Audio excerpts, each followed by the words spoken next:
Buen día a todos. Vamos a iniciar la clase programada para el día de hoy. Como entenderán, ciencias básicas en realidad son demasiados temas.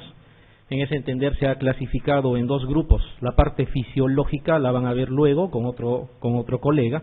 Ahora vamos a ver lo concerniente a lo que está mencionado ahí, que de alguna manera tiene que ver también con la parte infecciosa y que es importante recordar algunos puntos. Vamos a intentar en cada pregunta si se puede aprovechar para algo más interesante, ¿ya? Bueno, empezamos sin mayor preámbulo. La primera, dice la toxoplasmosis tiene como peculiaridad. Analicemos. A dice se transmite exclusivamente por contacto con gatos. Una cosa que ya debemos ir aplicando cuando empezamos a resolver preguntas es que estos términos excluyentes, como exclusivamente, como el jamás, como el nunca, como el siempre, como el 100% o el 0% en todo caso, todo lo que sea absoluto tiende a ser falso, anula la alternativa, al menos en preguntas que tienen que ver con alternativa múltiple en exámenes de medicina. Y en ese entender no es solo por ello, sino porque en realidad no es exclusivamente por contacto con gatos. Es más, la mayor forma o la más frecuente forma de adquirir toxoplasmosis es por la ingesta de carne poco cocida, ¿ya? Entonces, aquí nos dice se transmite exclusivamente por contacto con gatos, sería falso, para partir. Vamos a la siguiente, dice, pasa la placenta más fácilmente cuanto mayor sea la edad gestacional. Si recordamos, la toxoplasmosis tiene un comportamiento algo peculiar. Vamos a hablar de inicios y al final del embarazo. Obviamente el segundo trimestre, por así decirlo, es un intermedio entre los dos extremos en cuanto a comportamiento también. Entonces, cuando tenemos el inicio del embarazo, vamos a hablar del primer trimestre, es algo así como que no es tan fácil la transmisión de madre a hijo, pero las pocas veces que se logra transmitir, las consecuencias son mucho más graves. O sea, menos fácil de transmitir, pero consecuencias más graves. Cuando logra transmitirse, acuérdense, coincide a veces con la etapa de organogénesis y vamos a tener problemas serios, y lo representativo es la famosa tetrada de Sabin, ¿se acuerdan? ¿No? La tetrada de Sabin, donde vamos a encontrar corioretinitis, donde vamos a encontrar, ¿qué más? Calcificaciones que son de características difusas, a diferencia del citomegalovirus que es periventricular, es una cosa que tienen que acordarse siempre. Lo otro es hidrocefalia y como cuarto componente de la tetrada, convulsiones. Esto se va a dar cuando se logra el paso transplacentario en el primer trimestre, pero no es tan frecuente. Más bien lo que es frecuente es que de la mayoría de las veces que hay toxoplasmosis congénita que se adquiera al final del embarazo y obviamente con consecuencias menos graves. Muchas veces, la mayoría de las veces, simplemente asintomáticos. Entonces, esto de que pase la placenta más fácilmente cuanto mayor sea la edad gestacional, sí es cierto. ¿Ya? Sí es cierto. El siguiente dice, el cultivo es el mejor método de diagnóstico. Falso. ¿Ya? En general, para los parásitos, en general digo, aplicar métodos de cultivo como que no funciona. ¿Ya? Porque, ¿qué tipo de organismos utilizaríamos cultivo? Bacterias, básicamente. Y a veces virus, dependiendo. Es mucho más común en bacterias y a veces virus. Parásitos como que no. El diagnóstico, ¿cómo lo hacemos en todo caso? Uno es por serología. Acuérdense que sabiendo que los anticuerpos de tipo IgG son los que atraviesan la barrera placentaria, ya encontrar un IgG para toxoplasma en un recién nacido, ya no es que no tenga importancia, sino que simplemente te dice estos son anticuerpos maternos que han pasado por vía transplacentaria. Y por el contrario, el IgM o el IgA, más el IgM que el IgA porque es el que más se usa, no pasan la barrera placentaria, y si yo encuentro en un neonato un IgM positivo, debería de asumir de que ese IgM ha sido, vamos a decir, fabricado, entre comillas, por el neonato, por lo tanto son sus anticuerpos propios. Ya, entonces no es por cultivo, es por serología, y obviamente le tienen que agregar clínica también. Hay una pregunta, dentro de todo lo que uno revisa de preguntas anteriores, que más o menos les hablan sobre el diagnóstico de la toxoplasmosis, cómo lo van a realizar, y la respuesta es examen de fondo de ojo. Quienes van a revisar los bancos van a encontrar esa alternativa. Y eso se debe a que la manifestación clínica más frecuente, más habitual de la toxoplasmosis congénita, cuando produce síntomas, es la corioretinitis. Es por eso que consideran al fondo de ojo. Pero muchas veces van a ser infecciones asintomáticas y esto se logra básicamente con serología, ¿ya? Con serología. Bueno, el siguiente dice, el tratamiento en el neonato es cotrimoxazol. Bueno, en general, toxoplasmosis se puede tratar también con cotrimoxazol, ¿ya? El de elección es sulfadiazina piremetamina, ya fue pregunta de examen alguna vez, ¿ya? Y el cotrimoxazol también funciona, pero nunca usar cotrimoxazol para este caso o para cualquier otro en menores de 2 meses, ¿ya? Porque se ha asociado a Kernisterus. O sea, hay que tener mucho cuidado. Ya hay un desplazamiento importante dentro del metabolismo de las bilirrubinas y habría que tener cuidado. El cotrimoxazol en menores de 2 meses, incluso los programas que manejamos en el Ministerio de Salud, no te dicen el porqué, obviamente, pero te dicen cuidado con menores de 2 meses, no usarlo. Hablando de un neonato, ¿no? Obviamente cotrimoxazol no sería la mejor alternativa, tendríamos que pensar en sulfadiazina piremetamina.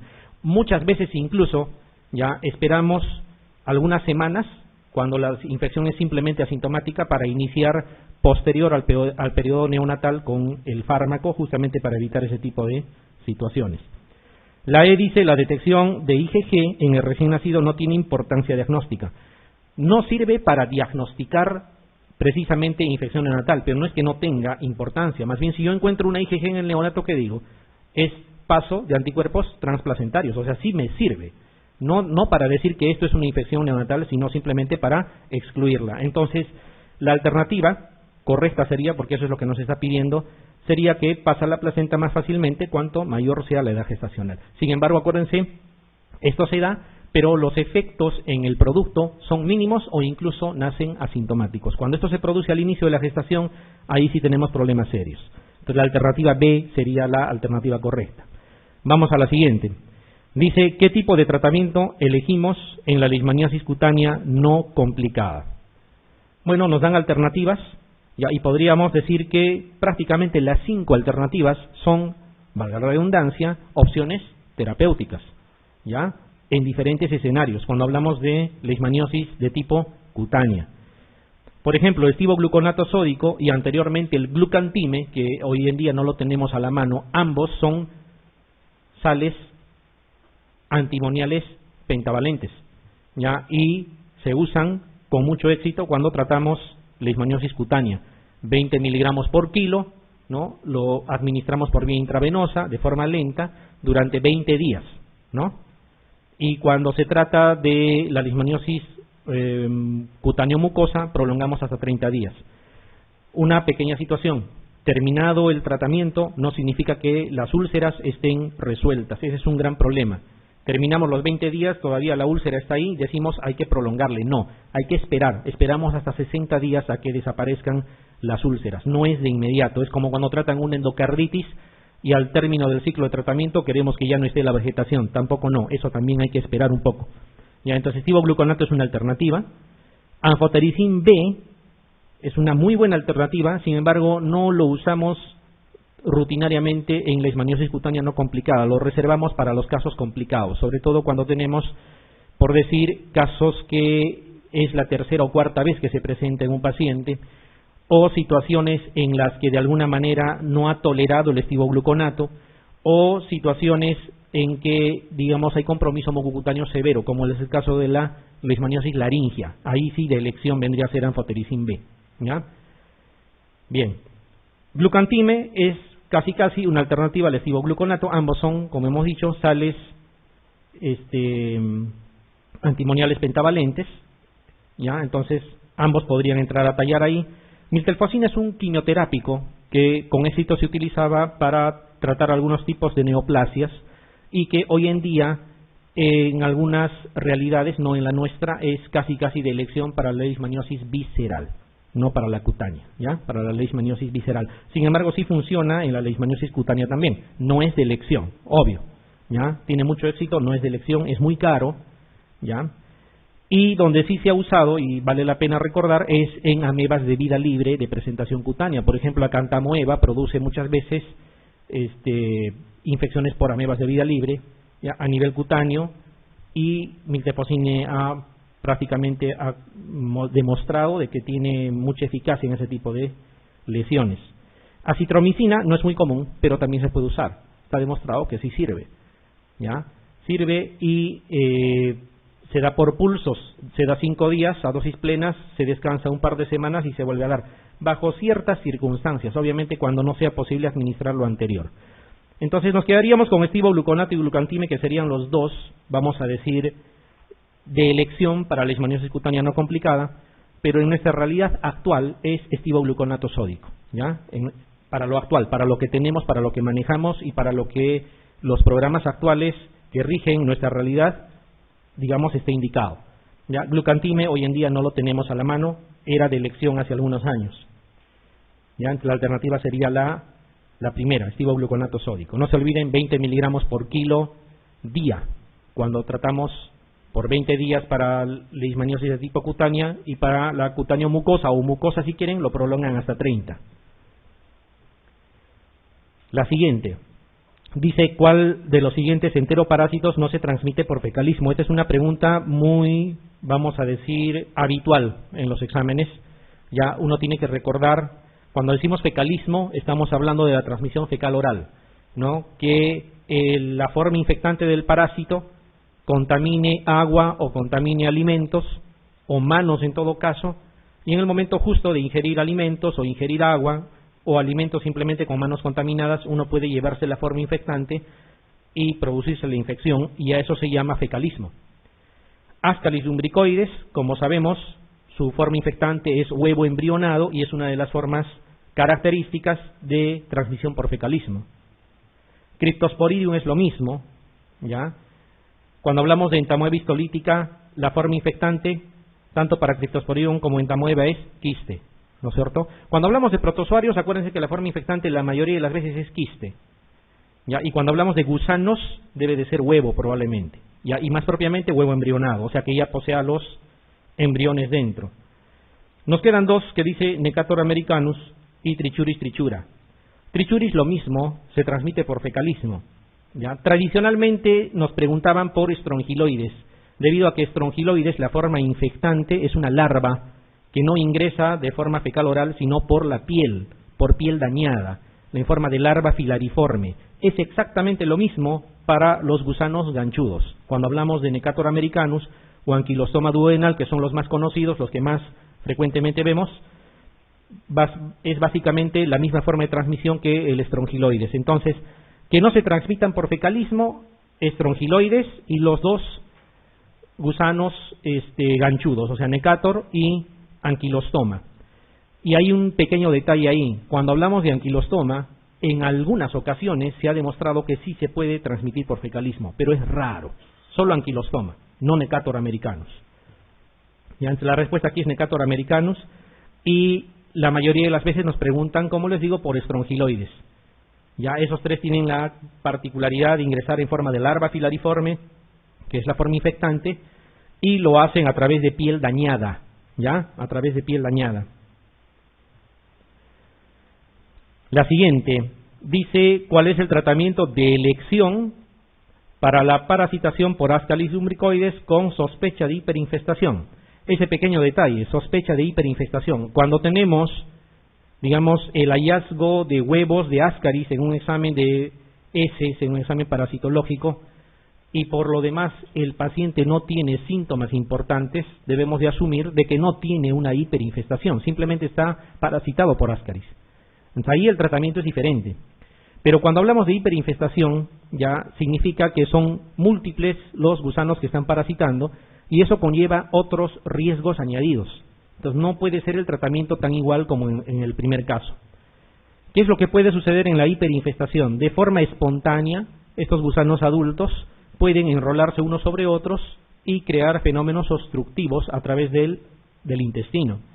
Ya puede también producir otro tipo de cuadros. Bueno, el primero sería oclusión intestinal, esa es una de las cosas que puede producir en la hiperinfestación. Lo otro es que puede obturar el esfínter de Oddi y causar pancreatitis, por ejemplo. Otro cuadro descrito es que puede irse hacia el apéndice veriforme y causar apendicitis aguda. Otra es que pueda migrar hacia la zona de la vesícula biliar, incluso ingresar por vías biliares, llegar a vesícula, y podría ocasionar una colecicitis alitiásica. Ya son las complicaciones que puede producir, incluso perforación de intestino. Eso habitualmente no se va a dar cuando es una, digamos, parasitación común y corriente, 1 o 2 gusanos adultos, que sería lo de esperar. En algunas circunstancias hay hiperinfestación. Cuando esto sucede, ya el tratamiento habitual que usamos, el albendazol, aquí no puede ser tan fácilmente administrado. Acuérdense que el albendazol, cuando se administra, ya por esa inhibición de los microtúbulos, ¿no es cierto?, que produce, la muerte no es tan pronta y permite la migración, ya, de los gusanos. Entonces, si hay una hiperinfestación, ese intento de migración va a crear más bien que se enrolen unos sobre otros, ya, y puede ocasionarse más bien así un cuadro de oclusión intestinal que obviamente de forma iatrogénica lo estaríamos creando. Entonces, ¿qué es lo que se tiene que utilizar? Existen otros antiparasitarios que producen parálisis espástica del gusano. Ya, y como entenderán, un gusano, digamos, que por sus características tiene la capacidad de enrolarse uno sobre otro, si, digamos, se le ocasiona una parálisis espástica, este fenómeno no se va a poder dar. Ya, entonces, uno, que ya no permite la migración, y dos, que por la forma en que tiene la parálisis, obviamente el poder enrolarse uno sobre otro ya no es fácil para el parásito y puede ser eliminado por la materia fecal.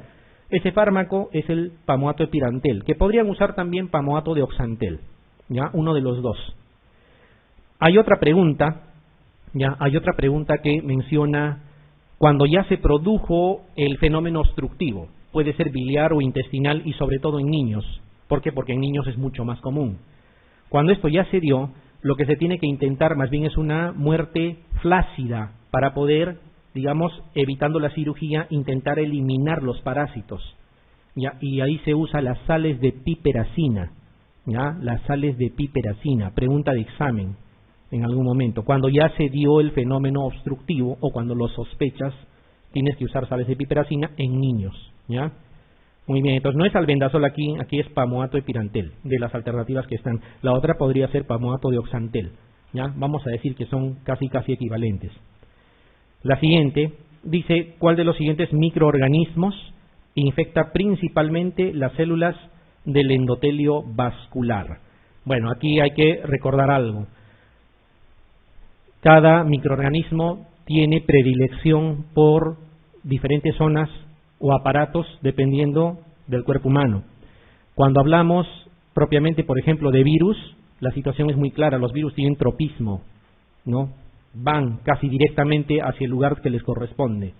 ¿Ya? Las bacterias, como que dependiendo del medio, también primero colonizan y luego podrían hasta infectar. Y aquí hay un ente interesante, ya, que justamente infecta, casi lo único que infecta al inicio son justamente las células del endotelio vascular. Produce una disfunción endotelial y eso va a desencadenar sin tratamiento incluso el fallecimiento del paciente pasando por una falla multiorgánica. Son las riquecias. Las riquecias tienen esa característica, pero no todas las riquecias, ¿ya? Hay una excepción y es bueno que lo recuerden. ¿Ya? Las riquecias, o sea, hablemos de las más conocidas, Rickettsia typhi, por ejemplo, que está aquí. Hablemos de la Rickettsia prowazekii, que es otra conocida, que también produce patología importante y frecuente. La Rickettsia conori, de la fiebre botonosa. La Rickettsia rickettsii, de la fiebre de las montañas rocosas, etcétera, pueden producir, y de hecho que producen disfunción endotelial. La excepción dentro de las riquecias es Coxiella burnetii, ¿ya? Coxiella burnetii, esta que está en la alternativa D. La Coxiella burnetii no produce disfunción endotelial, ¿ya? La Coxiella burnetii tampoco se transmite por garrapatas, segunda diferencia. La Coxiella burnetii no es gram negativo, tercera diferencia, es el único gram positivo. La Coxiella burnetii no produce rash, otra diferencia con respecto al resto del grupo. La Coxiella burnetii más bien produce un cuadro neumónico al inicio porque se adquiere por vía inhalatoria, ¿ya? Y en el futuro te desencadena un cuadro de endocarditis. ¿Ya? Entonces esas son las diferencias a tener en cuenta cuando hablamos de Coxiella burnetii. No produce rash, no se transmite por picadura de artrópodos, no es gram negativo como el resto, no produce disfunción endotelial, ¿ya? Entonces, descartado esta Coxiella burnetii, nos queda la única Rickettsia que tenemos aquí es Rickettsia typhi, ¿no? Rickettsia typhi. La alternativa B. ¿Qué produce la Rickettsia typhi? Tifus endémico o tifus murino, también le llaman. Lo transmite, ¿quién? La pulga de la rata. Tifus endémico o tifus murino transmitido por la pulga de rata. Hay que diferenciar del tifus epidémico, que lo produce Rickettsia prowazekii. ¿ya? Y no lo transmite en ese caso la pulga de rata, sino el piojo humano. Esa diferencia es importante, ¿ya? Tienen que diferenciarlo bien, porque podría ser motivo de pregunta de examen. Entonces, el tifus endémico, Rickettsia tifi, y el tifus epidémico, Rickettsia prowazekii. ¿Está bien? El primero, Rickettsia tifi, o sea, el tifus endémico, pulga de rata, es el vector que lo transmite. Cuando hablamos de tifus epidémico, exantemático también le llaman, ya habíamos dicho que Rickettsia prowazekii, y lo transmite el piojo humano, ¿ya? El piojo humano. Es por eso que se da en situaciones de hacinamiento, después de desastres naturales, en situaciones de guerra, etcétera, etcétera. Bueno, aquí la respuesta es Rickettsia tifi, ¿ya? Rickettsia tifi. La siguiente, dice, en la malaria por Plasmodium naulesi, la forma evolutiva del parásito transmitida del mosquito al humano es. Bueno, independientemente de que sea Plasmodium naulesi, podría ser Plasmodium vivax, podría ser Plasmodium malariae, podría ser Plasmodium falciparum o el Plasmodium ovale, para completar las 5 especies que afectan al humano. Cualquiera de esas ya tiene la misma forma infectante para el humano. También la misma forma infectante del humano al mosquito, porque acuérdense que el mosquito también se infecta en el momento que pica, ¿no? Y en el momento de picar también transmite, o sea, es parte de la cadena. Entonces, y es por eso que se le llama incluso esporozoarios al grupo que pertenece, es el esporozoito, ¿ya? El esporozoito es la forma como va a ingresar al humano a partir del mosquito. Y cuando más bien el mosquito pica, mosquito que no esté enfermo, pica, se lleva la forma infectante para el mosquito, es el gametocito, ¿ya? Esas dos cosas es importante recordar. Para el humano el esporozoito, para el mosquito gametocito. Y aquí la respuesta sería la A, esporozoito. Ya saben que gametocito es más bien para el mosquito. Y aquí hay otros términos. Por ejemplo, merozoito. ¿Qué es el merozoito? Dentro de la forma evolutiva, cuando ingresa el esporozoito, saben que busca primero las células hepáticas. Cuando sale de las células hepáticas para buscar a los glóbulos rojos, se llama merozoito. O sea, es la forma infectante de los glóbulos rojos, el merozoito, ¿ya? ¿Qué cosa es el hifnozoito que está en la alternativa D? Son las formas latentes de Plasmodium que quedan anidadas a nivel hepático y que con el tiempo van a causar reinfecciones, ¿ya? Con el tiempo. Y el ejemplo típico es Plasmodium vivax. El otro es Plasmodium ovale, porque Falciparum no hace eso, ¿ya? Plasmodium vivax y Plasmodium ovale tienden a, digamos, pasado el cuadro agudo, hacer que permanezca a nivel hepático las formas latentes que en el tiempo van a manifestar clínica, a veces pasado años, sin que la persona se exponga a la zona de transmisión. ¿Ya? Esas formas latentes a nivel hepático son los hifnozoitos, ¿ya? Y cuando están a nivel del hígado no causan síntomas. La única forma de que aparezca clínica es cuando la forma o el parásito está a nivel de glóbulos rojos, desde que ingresa hasta que sale del glóbulo rojo. ¿Ya? Cuando esté en el hígado y todo lo demás, no hay clínica. Aquí la respuesta es entonces esporozoito, ¿ya? La forma infectante, no solo para el Plasmodium naulesi, sino para cualquiera de las otras 4 especies también. Siguiente. Dice un cooperante sanitario de 36 años de edad que trabaja en los trópicos. Sufre desde hace 2 meses un cuadro abdominal intermitente de náuseas, heces pastosas, flatulencia, meteorismo y que le han llevado a perder 3 kilos. ¿Cuál de los siguientes microorganismos sería con mayor probabilidad el responsable del cuadro? Obviamente cuando les dicen eso significa que cualquiera podría ser, pero dice con mayor probabilidad. A ver, analicemos. Ascaris lumbricoides. El Ascaris lumbricoides, cuando hay un solo parásito, en realidad no te debería causar mayor problema. Podrían ser infecciones incluso totalmente asintomáticas. Y cuando hay hiperinfestación, los fenómenos son oclusivos. No tanto sería de, digamos, náuseas, heces pastosas, flatulencia, meteorismo con disconfort abdominal y pérdida de peso. Entonces quedaría alejado.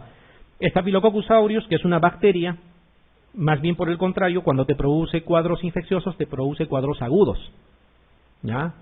Cuadros agudos. Y a nivel intestinal más está asociado a toxinfecciones alimentarias, cuando este estafilococo produce toxinas. Son cuadros aparatosos que duran pocas horas, que se autolimitan, pero no tienen ese comportamiento, digamos, de infección subaguda o mucho más aún con pérdida de peso o lo que está mencionando aquí. Entamoeba coli. Entamoeba coli es una ameba, ya cuando parasita al humano, la mayoría de las veces, si no es casi en todas, es de tipo asintomática, ya no causa mayor problema. La ameba que nos causa problemas es la entamoeba histolítica, ya la entamoeba coli como que no, ya. Vibrio cólera, obvio, cólera te da un cuadro, vamos a decir, súper agudo, ¿no? Con deshidratación, no te va a dar tiempo para que tengas flatulencia, meteorismo y pierdas peso. Si pierdes peso lo vas a hacer en horas, ¿no? Y sin tratamiento de inmediato obviamente va a desencadenar el fallecimiento del paciente. La respuesta es Giardia. Giardia tiene esa característica. Giardia tiene un abanico importante de manifestaciones clínicas que cuanto más, vamos a decir, inespecífico es el cuadro, disconfort abdominal, balonamiento, ¿no? Falta de apetito, qué sé yo, ¿ya? Hay que pensar en Giardia. Cuando viene el paciente y le dice, tengo disconfort, creo que tengo gastritis, se me hincha el estómago, amanece amarga la boca, puede ser que sea Giardia. La Giardia justamente da cuadros de ese tipo y como son infecciones crónicas, permite la desnutrición cuando es niños, la mala absorción cuando se trata de niños, ¿ya? Y en adultos, como están viendo, también cuadros inespecíficos de este tipo. La respuesta es Giardia, ¿ya? Giardia. Acuérdense que la forma infectante de la Giardia es el quiste, que el lugar donde le gusta anidar son las primeras porciones del intestino delgado, fundamentalmente duodeno, y como en duodeno se produce se lleva a cabo la absorción de elementos importantes, causa justamente mala absorción, ¿ya? Y la mala absorción de grasas ocasiona ya heces, vamos a decir, de contenido lientérico, o sea, restos de comida van a encontrar en las heces claramente, es una de las cosas que habitualmente también los infectados por Giardia lo comentan, ¿ya? Y va a haber un cuadro de mala absorción en general, ¿ya? Este cuadro que está mencionando es típico de Giardia. Si les preguntaran el tratamiento de elección de Giardia, si bien es cierto, utilizamos nitazoxanida, utilizamos un montón de fármacos, sigue siendo metronidazol de elección, cuidado, ¿ya? Y en el examen les preguntan el de elección, ¿ya? Y el de elección es metronidazol, ¿ya? Es metronidazol, 5 miligramos por kilo, ¿ya? Cada 8. Acuérdense que es el triple cuando hablan de entamoeba histolítica, es 15 por kilo. Y en el adulto eso se traduce 250 miligramos cada 8 para el adulto, y cuando es entamoeba, 750 miligramos cada 8. De 5 a 7 días nomás el tratamiento de Giardia, y de entamoeba es hasta 14 días, de 10 a 14 días. Siguiente. Dice, ¿cuál de los siguientes parásitos no realiza un ciclo a nivel pulmonar? Típica pregunta también. Hay que recordar que de los gusanos, de los nematelmintos, ¿ya? Esos gusanos cilíndricos, porque son los que tienen justamente el ciclo pulmonar, cuando llegan al intestino, perforan las paredes del intestino, buscan vasos sanguíneos, que son venas generalmente, ¿ya? Y a través de las venas van a llegar hasta corazón derecho, ¿no? Mediante una de las venas cavas de corazón derecho van a pasar saliendo del ventrículo derecho por la arteria pulmonar hacia los pulmones, por eso es que llegan a pulmón. En pulmón, luego de causar una neumonitis, un problema importante, ese síndrome a nivel pulmonar se llama síndrome de Loeffler, ¿no es cierto? Este síndrome de Loeffler se va a caracterizar por una neumonitis, hay tos, puede haber hemoptisis, broncoespasmo muchas veces, se puede confundir con un cuadro bacteriano incluso, y van a ir ascendiendo hasta vías aéreas superiores estos parásitos, y cuando lleguen a tráquea van a ser deglutidos nuevamente y van a llegar a intestino para desarrollar la forma adulta. Ese es el ciclo de luz. Y lo que producen en el pulmón es el síndrome de Loeffler. Son dos cosas diferentes. Ciclo de luz es todo lo que hemos mencionado, y síndrome de Loeffler es lo que producen a nivel pulmonar. Entonces hay algunos nematelmintos que clásicamente obtienen este ciclo y hay algunos que no. De los conocidos, de los que tenemos a la mano, el más común es Ascaris lumbricoides, ¿no es cierto? Ascaris lumbricoides, típico que produzca este tipo de migración. Otro es Strongyloides, ¿ya? Y el otro grupo son las uncinarias, o sea, los gusanos ganchudos, vaya a ser Necator americanus o Ankylostoma duodenal. Entonces tenemos en la alternativa A Ascaris lumbricoides, tenemos Necator americanus, En la D está anquilostoma duodenal y está justamente estrongiloides. Son los 4 representantes que producen o que tienen este ciclo. Toxocara canis no. ¿Ya? La alternativa aquí que no realiza el ciclo pulmonar sería Toxocara canis. De los nematelmintos, ya quedan otros 2 conocidos, importantes y que producen frecuentemente patología en el humano y que no tienen el ciclo pulmonar. ¿Cuáles son? Uno es Enterobius, o sea, Oxyurus, y el otro Trichuris. ¿Ya? Los dos no tienen ciclo pulmonar. Pero Ascaris, Necator y anquilostoma y estrongiloides sí. ¿Ya? Varias veces han preguntado de esta forma. Toxocara canis, ¿qué es lo que produce? Uveitis posterior, ¿no? Que te puede dejar ciego si no lo tratas prontamente. ¿Ya? Uveitis posterior. Bien. Albendazol para Toxocara. Albendazol. 5 días de albendazol. Y bueno, prácticamente queda resuelto. El diagnóstico es fondo de ojo. ¿Ya? Con el fondo de ojo no les van a decir que es Toxocara, simplemente les van a decir que hay una uveitis. ¿Ya? Paciente con uveitis, y si es de pronta instalación, no pierdan el tiempo intentando más exámenes. Si quieren intentar un examen, pidan serología para Toxocara. Ante la posibilidad, no pierden nada dando albendazol, pueden salvar la vista, ¿ya? Del paciente. Si eso lo dejan para después, probablemente va a haber problemas. A ver, vamos a la siguiente. Dice varón de 43 años, consulta por palidez crónica, parestesias, hipodinamia y letargia. O sea, un síndrome anémico más o menos, ¿no? Si vale el término. Hemoglobina 9,1, más o menos corrobora lo que hemos visto en la clínica. Volumen corpuscular medio 106. Acuérdense que un volumen corpuscular medio menor a 90, ya hablamos de microcitosis, mayor de 100 definitivamente es macro, aquí está en 106, o sea hay una anemia macrocítica. Si te hablan de hipersegmentación de neutrófilos, eso es típico de la anemia megaloblástica, ¿no es cierto? Que también le llaman desviación derecha, cuidado, alguna vez se les ha ocurrido preguntar. Desviación izquierda, todo el mundo lo maneja y lo vemos a cada rato. ¿A qué le llaman desviación derecha? A ese fenómeno, a la polisegmentación de neutrófilos. Cuidado, que por ahí a alguien se le ocurra preguntar. Bueno, es una anemia megaloblástica lo más probable, y acuérdense que anemia megaloblástica, a grosso modo, hay 2 posibilidades, o es por consumo de los depósitos de ácido fólico, o en todo caso es por la vitamina B12. Dice, los valores de ácido fólico intra y extra eritrocitario se encuentran en valores normales. Entonces la otra posibilidad tendría que ser la vitamina B12. Acuérdense que la vitamina B12 se agota cuando hablamos de depósitos en muchos años, mientras que para el caso del ácido fólico no, necesitamos semanas, ¿por qué no meses? Y ahí acaba.